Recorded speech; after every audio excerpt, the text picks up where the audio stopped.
了，才發現扶犁上遍灑野花了。人大了，難得仿似地笑，才會懂煩惱盡量忘掉。而患病這刻，才發現極渺小，學會珍惜了。兒童有着兒童畏懼，成人都有成人唏噓，年年適應，年年老去，而智慧是尋着面對。誰老已說故事如孩童瞌睡，可說艱苦的歷史怎會了無生趣？人群裏為人群過濾，逃離總有逃離空虛，時而走近，時而遠去，聚散與聚都居於心裏。紅塵漂泊在一日默然回首，和誰還是一對？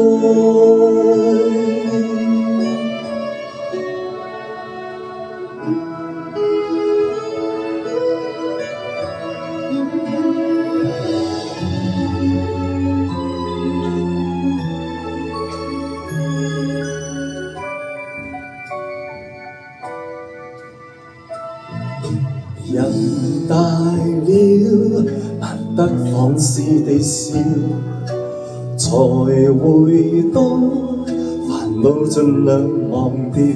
而患病這刻，才發現極渺小，恨怨都不重要。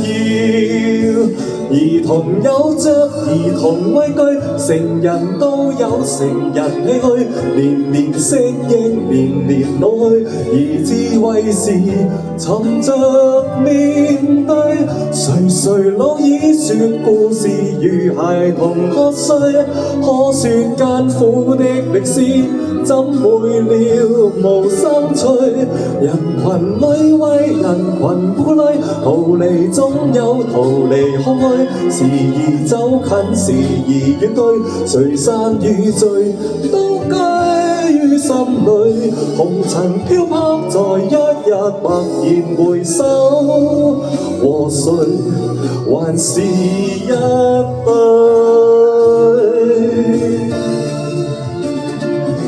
塵世內誰無畏懼，誰無心碎，誰無唏噓，年年適應，年年老去，而智慧是沉澱精髓，年年跨過才節後默然回首，可說一生的歷史怎會了無生趣？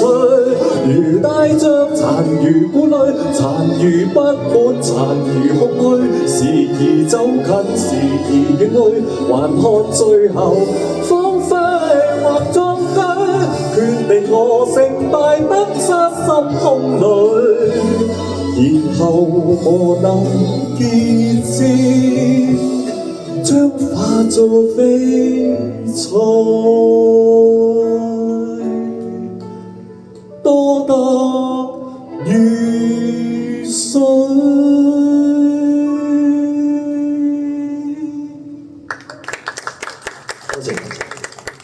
好多謝 Kel。